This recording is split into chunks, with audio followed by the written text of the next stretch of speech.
할렐루야. 오늘도 목요일 새벽 기도에 함께 하신 여러분을 주님의 이름으로 환영합니다. 우리 찬송가 350장 찬양하면서 주님의 보좌 앞에 나아가도록 하겠습니다. 우리들이 싸울 것은 혈기 아니요, 우리들이 싸울 것은 육체 아니요, 마귀 권세 맞서 싸워 깨쳐버리고 죽을 영혼 살릴 것이세. 한 마음으로 힘써 나가세, 한 마음으로 힘써 싸우세. 악한 마귀 군사들과 힘써 싸워서 승전고를 울리기까지.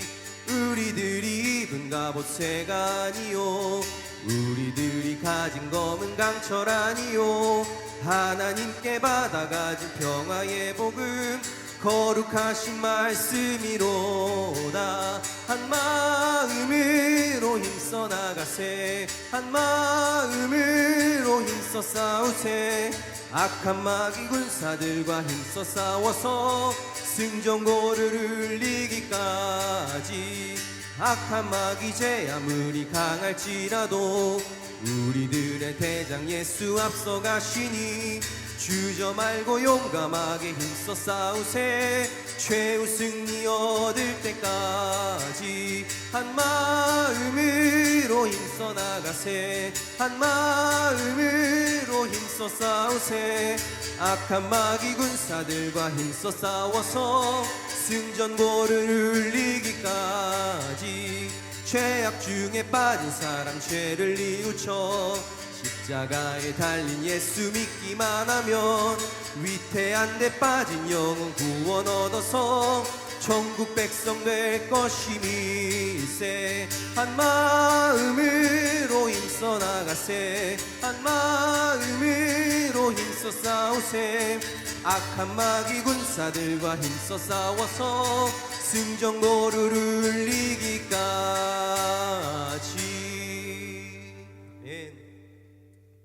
담임 목사님 나오셔서 말씀 전해주시도록 하겠습니다. 기도하고 시작하겠습니다. 참 좋으신 하나님 감사합니다. 지난 밤도 평안한 단잠을 자게 하시고 이렇게 주님과 교제하고 동행할 수 있도록 우리를 깨워주심을 감사합니다. 주님 말씀이 오늘 우리의 삶을 복되게 인도해 주실 줄 믿습니다. 말씀을 깨우치게 하시고 성령께서 역사하시는 거룩한 이 아침 되게 주옵소서. 사랑하는 성도님들 한 분 한 분 어디에 있든지 또 무엇을 하든지 주님의 복이 함께하는 귀한 시간 되게 주옵소서. 예수님 이름으로 기도하옵나이다. 아멘. 우리 하나님 말씀은 역대하 18장 1절에서 13절까지 말씀입니다. 역대하 18장 1절에서 13절 제가 말씀을 봉독하겠습니다. 여호사밧이 부귀와 영광을 크게 떨쳤고 아합 가문과 혼인함으로 인척관계를 맺었더라. 2년 후에 그가 사마리아의 아합에게 내려갔더니 아합이 그의 시종을 위하여 양과 소를 많이 잡고 함께 가서 길르앗 라못 치기를 권하였더라.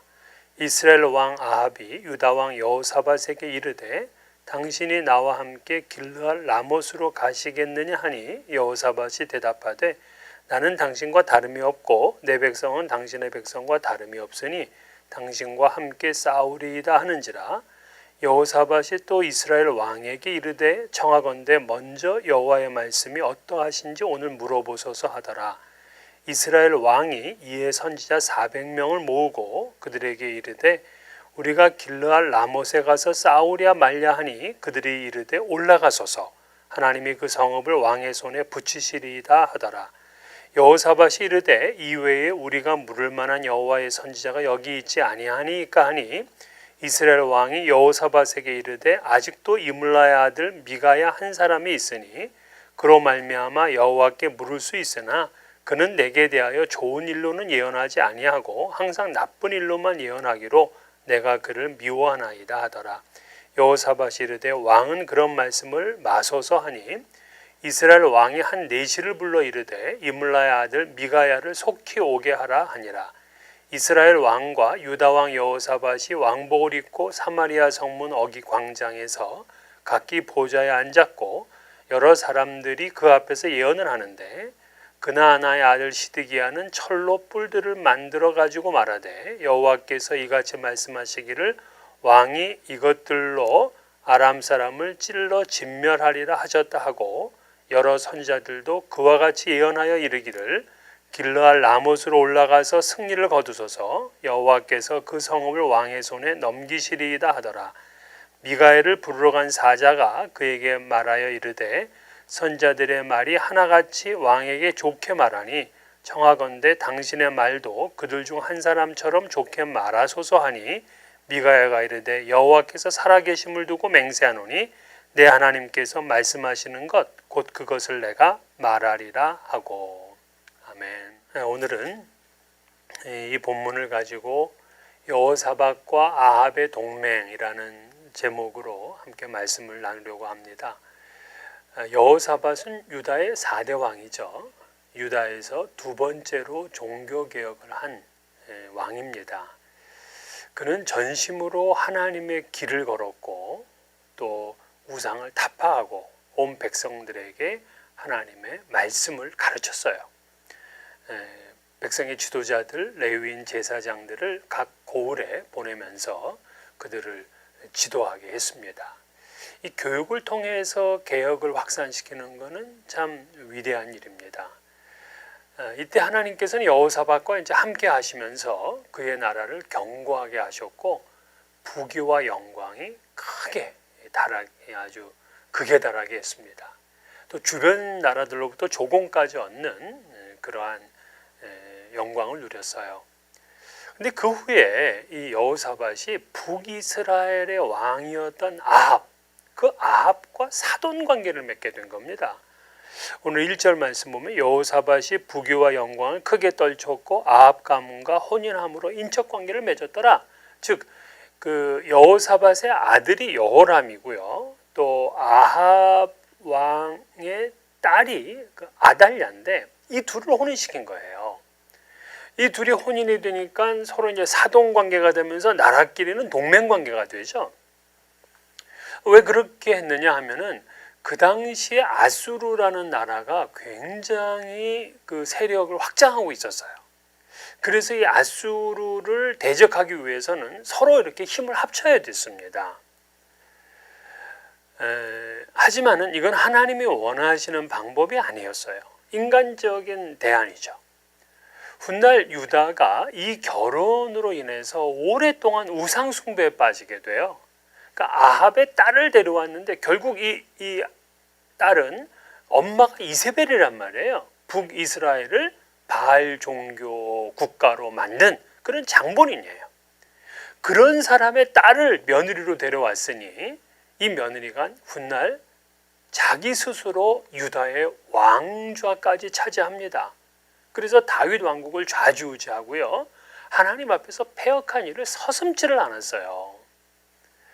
그러니까 이 여호사밧은 하나님만을 온전히 의지하지 못하고 인간적인 전략이라고 할 수 있는 그 정략적 결혼을 하게 되면서 이 동맹을 맺은 것이 화근이 된 겁니다. 이것이 이제 그 역대하 18장에 그대로 나타나는 거예요. 그러다가 이제 여호사밧이 2년 뒤에 결혼하게 된 그 자녀의 결혼 뒤 2년 뒤란 얘기죠. 그 아합 왕을 방문을 합니다. 그러자 이제 아합은 저 유다 왕국에서 이제 자기 사돈 왕이 왔으니 뭐 극진하게 대접을 할 거 아닙니까? 근데 이렇게 대접을 하고 즐겁게 지내다가 갑자기 한 가지 이제 제안을 하는데 이 이스라엘이 아람에게 빼앗겼던 그 길르알 라못을 다시 찾아오고 싶은데 함께 전쟁하자는 거예요. 아니 지금 방문을 한 왕에게 같이 전쟁하러 가자니까 이게 얼마나 무례한 부탁입니까? 그런데 이제 여호사밧은 그래도 사람이 좋은 사람이에요. 그래서 거절하지 못합니다.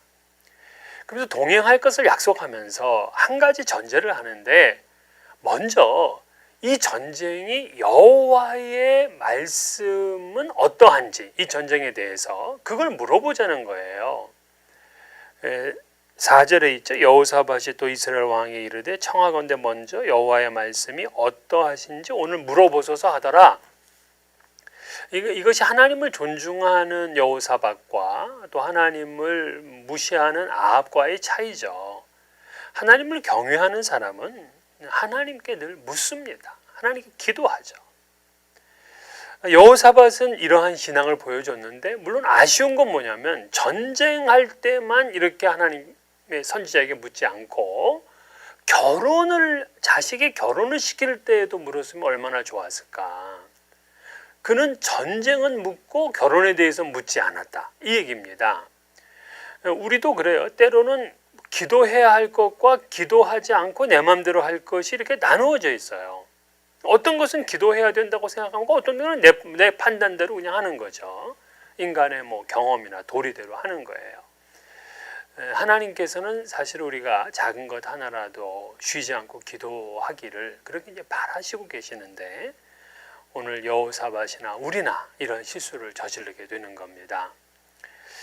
이 길르앗 라못으로 이제 전쟁을 하러 가기 전에 여호와께 물어보라는 그 여호사밧의 조언을 받았던 이 아합은 선지자 400명을 부릅니다. 예언을 하게 하죠. 그들에게 우리가 길르앗 라못으로 가서 싸우랴 말랴 이렇게 물어요. 그랬더니 400명의 선지자들이 일제히 뭐라 그러냐면 올라가소서 하나님이 그 성읍을 왕의 손에 붙이실 겁니다 하고 이렇게 답을 해요. 이게 아합에게는 정말 신나는 그러한 예언이죠. 얼마나 듣고 싶었던 말입니까? 그런데 여호사밧의 입장에서는 뭔가 석연치가 않아요. 400명이 일제히 소리를 지르면서 같은 소리를 하는 것도 좀 불안하고 대개는 선지자들이 이제 그 예언을 할 때 하나님께서 이르시되 또 여호와를 가리켜 맹세하노니 이러한 이제 대언적인 표현을 써야 되는데 그런 것 없이 그냥 아합의 말에 그대로 순응해서 하나님이 그 성읍을 붙여주실 것이다 이렇게 얘기를 해요. 그러니까 이건 예언 같지가 않고 마치 축복하는 그런 수준이었습니다. 그래서 여호사밧은 그 외에 또다시 물을 선지자가 있느냐 하고 이제 아합에게 이제 물어요. 그랬더니 아합 왕이 하는 말이 하나 있긴 한데 늘 자기에 대해서 흉한 예언만 한다는 거예요. 그래서 자기는 그걸 미워한답니다. 그 선지자가 누구냐? 바로 미가예요. 오늘 말씀 7절을 보게 되면 이스라엘 왕이 여호사밧에게 이르되 아직도 이물라의 아들 미가야 한 사람이 있으니 그로 말미암아 여호와께 물을 수 있으나 그는 내게 대하여 좋은 일로는 예언하지 아니하고 항상 나쁜 일로만 예언하기로 내가 그를 미워하나이다 하더라. 여호사밧이 이르되 왕은 그런 말씀을 마소서 하니. 여기서 우리는 아합이 이 말씀을 들을 때 어떠한 태도로 듣느냐, 이 말씀 듣는 수준을 알 수 있어요. 그러니까 그는 자신의 귀에 좋은 이제 얘기를 하면은 좋아요, 듣고 싶어 합니다. 그런데 사실 미가야가 왜 흉한 예언을 했냐면 사실 아합 왕 때문이거든요. 이 아합이 자신이 우상 숭배를 하고 하나님을 바르게 섬기지 못하기 때문에 그거를 경계하고 하나님의 말씀을 대언한 겁니다. 그런데도 아합은 자신은 변하지 않고 그냥 말씀만 흉하다면서 그 선지자까지 대놓고 미워합니다. 우리도 이렇게 말씀을 받아서는 안 돼요. 내 뜻과 내 소원과 다른 말씀을 들을 때에도 기분이 나쁘다고 거부하면 안 됩니다. 쓴 말씀을 달게 들을 수 있는 그러한 이제 말씀을 듣는 실력이 있어야 되죠. 여호사밧은 이제 미가의 선지자를 불러서 예언을 한번 해보게 하자 이렇게 이제 얘기를 하죠. 그러자 이제 아합 왕이 하는 수 없이 미가를 데려오게 합니다. 그리고는 이제 광장에서 이제 두 왕이 왕복을 입고서 이제 기다리고 있는데 그 중에 선지자라고 하는 시드기야가 나타납니다. 그러면서 철로다가 뿔을 만들어서는요 예언을 하는데 여호와께서 이같이 말씀하시기를 왕이 이것들로 아람 사람을 찔러 진멸하리라 하셨다. 이렇게 예언을 하는 거예요. 시드기야는 이제 왕의 귀를 즐겁게 하기 위한 이런 어용 선지자였어요. 이런 이제 지금 시드기야가 쇼를 하고 있는 그러한 상황에서 이제 미가야를 부르러 간 사신들이 있잖아요. 그들이 이제 미가야를 만납니다. 그러면서 미가야에게 부탁을 하는 거예요. 400명의 선지자가 모두 이번 전쟁을 길하게 예언하였기 때문에 당신도 이 흉한 예언 말고 이 좀 좋게 예언해 달라 하고 부탁을 합니다. 일종의 협박이기도 하죠. 하지만 미가야는 내 하나님께서 말씀하시는 것 곧 그것을 내가 말하리라 하면서 그들의 그 요청을 거부해요. 참 선지자는 하나님이 말씀하시고 지시하신 것을 전합니다. 사람들이 듣고 싶은 말을 하지 않기 때문에 사실 참 선지자는 그만큼 고독하고 외로운 거예요. 사람들은 자기 귀에 듣기 좋은 말만을 선호합니다. 하나님께서는 때로는 우리에게 책망하는 말씀도 하시고 또 회개를 요청하기도 하세요. 심지어 저주의 말씀을 하실 때도 있어요. 근데 이때도 이게 하나님의 말씀이라면 우리는 아멘 해야 됩니다. 이스라엘 백성들이 그랬어요. 축복의 말을 듣든 하나님의 이름으로 저주의 말을 듣든 모두 아멘 했습니다. 우리 귀에는 당장 좀 쓰게 들리죠. 마치 이렇게 하면 손해볼 것 같지만 그래도 아멘 해야 돼요. 이것이 복이 되고 이것이 살 길입니다. 제가 한 번은 이제 큐티 학교를 인도할 때에 어떤 집사님 한 분인데 자기는 더 이상 이제 이 큐티를 안 하겠다는 거예요. 그래서 왜 그러냐 그랬더니 자기랑 말씀이 너무 안 맞는데요. 그래서 말씀을 읽지도 않고 자기 묵상하지도 않겠다는 거예요. 그럼 복 있는 사람은 어떻다고요? 악인의 꾀에서 돌이키고 죄인의 길 오만한 자의 자리에서 빨리 뛰쳐나와야 되거든요. 그래서 주야로 말씀을 묵상해야 되는데 이 쓴 말씀이라도 묵상하고 순종해야 돼요. 그래야 형통한 사람이 됩니다. 내 귀에 듣기 좋은 것만 듣고는 은혜 받았다 그렇게 하면 안 되죠. 제 아내도 늘 하는 말이 있어요. 쓴 약이 몸에 좋다. 또 맛없는 음식이 건강에 좋다. 그런 얘기입니다. 이것을 우리 말씀에도 그대로 적용할 수 있어요. 내게는 쓴 말씀이지만 그 쓴 말씀을 잘 삼킴으로 여러분의 삶에 복되고 좋은 일들이 넘쳐나시기를 주의 이름으로 축원합니다. 주님 가르친 기도로 오늘 새벽 기도를 마치겠습니다. 하늘에 계신 우리 아버지여, 이름이 거룩히 여김을 받으시오며 나라가 임하시오며 뜻이 하늘에서 이루어진 것 같이 땅에서도 이루어지이다. 오늘 우리에게 일용할 양식을 주시옵고 우리가 우리에게 죄 지은 자를 사하여 준 것 같이 우리 죄를 사하여 주시옵고 우리를 시험에 들게 하지 마시옵고 다만 악에서 구하시옵소서. 나라와 권세와 영광이 아버지께 영원히 있사옵나이다. 아멘. 오늘 새벽 예배를 마쳤습니다. 여러분 오늘 하루 건강하게 또 기쁘게 행복하게 잘 보내시는 귀한 날 되기를 바라겠습니다. 감사합니다.